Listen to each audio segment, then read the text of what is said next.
This is a video that I've been wanting to make for a long time, and I'm finally getting around to making it. And one of the things I want to talk about is content. So let's start with just a very simple reality. And I know that this is obvious, but there are a lot of people who need to hear this. So here it is.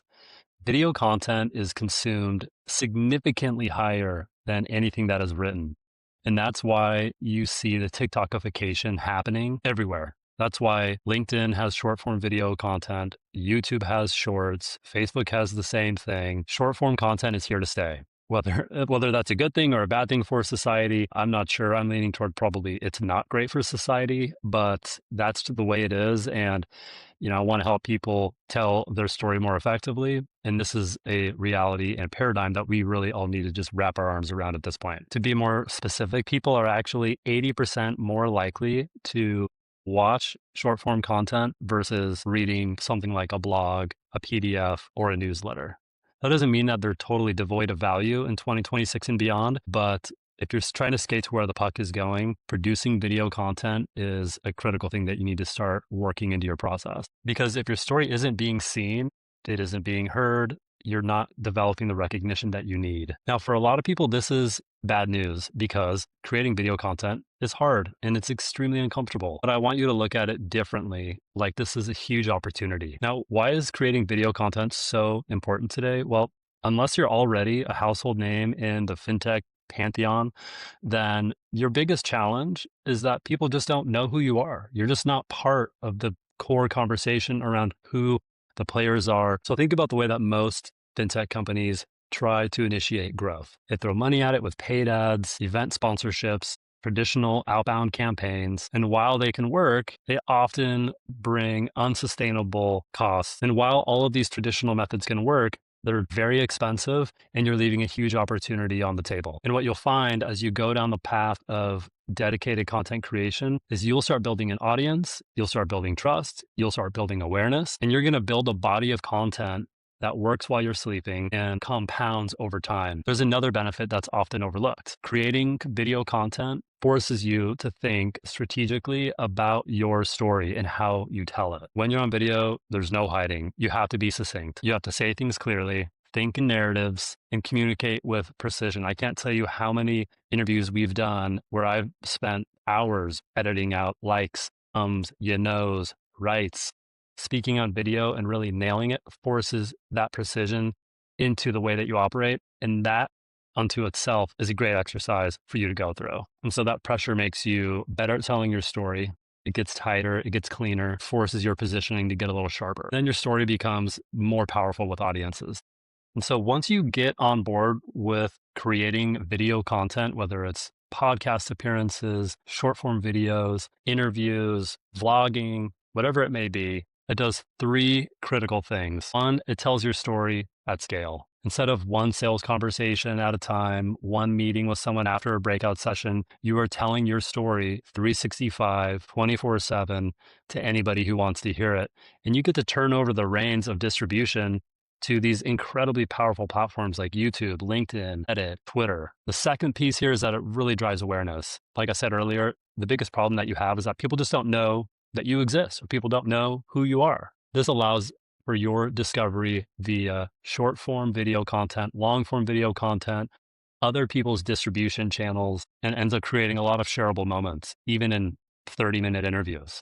And number three, the most important benefit that comes along with generating video content is that it reduces your customer acquisition costs, which, quick back of the napkin math and looking at how much it costs for you to sign a customer, is a huge, huge expense, especially in fintech. When you look at how much it costs to send people to trade shows, get them on planes, the bar tab, event sponsorship, what have you, the customer acquisition costs that companies selling to banks and credit unions are faced with are out of control. And so creating this video content introduces a lot of leverage for you in the sales cycle. Now, if you're going to take the plunge and you want to start producing video content, one thing that you have just got to come to terms with is the fact that you're going to go through a very awkward, uncomfortable thing. Okay. And that is something that many people call cringe valley. And it's just par for the course. Okay. You just need to accept that that's going to be the way it is. And frankly, this is something that I still struggle with when I'm sitting here speaking directly into the iris of my camera.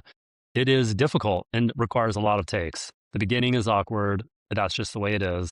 But know that everybody else who you see out there creating video content has gone through this exact same exercise. So keep grinding, stay consistent. The benefits will reveal themselves quicker than you think. So here's a mental model I would challenge you to adopt. Whenever you think that would make a great idea for a blog, I want you to rewire your thinking and say, that would make for a great 10-second video, or that would make for a great 30-second video that I could post on LinkedIn, on YouTube, on our website, whatever. Videos where you're able to build a unique connection with your audience and with your buyers. Now, I think a lot of people are intimidated by the hardware requirements when it comes to producing video, the camera, the microphone, the lighting, the background, so on and so forth.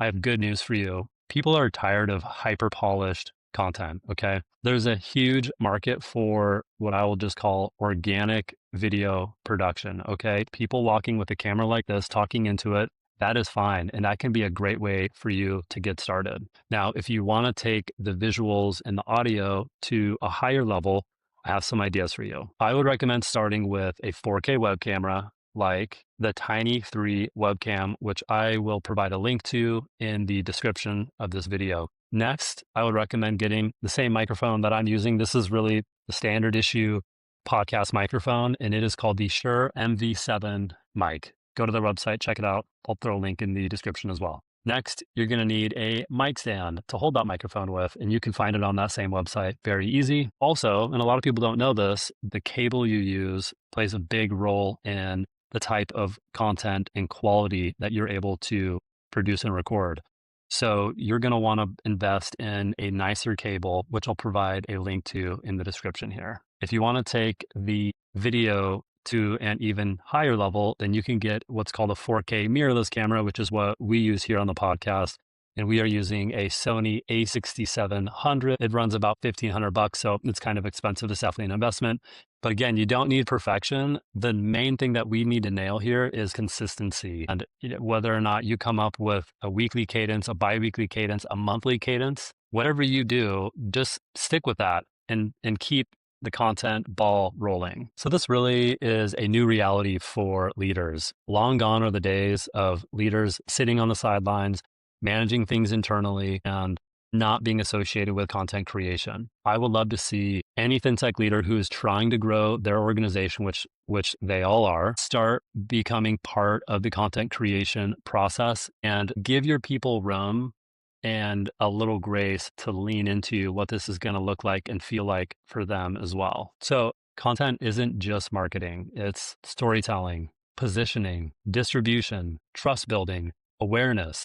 And in fintech, trust is everything. Everybody in this industry has gone through a bad implementation, been sold a bill of goods, been exposed to vaporware. So building that relationship with your prospective buyers is huge. The sooner you can start, the sooner you can make your way through Cringe Valley. It's going to be weird. It's going to be uncomfortable. That's totally fine. You're not alone. Everyone else is going through it as well. And try to find a way to have fun doing it.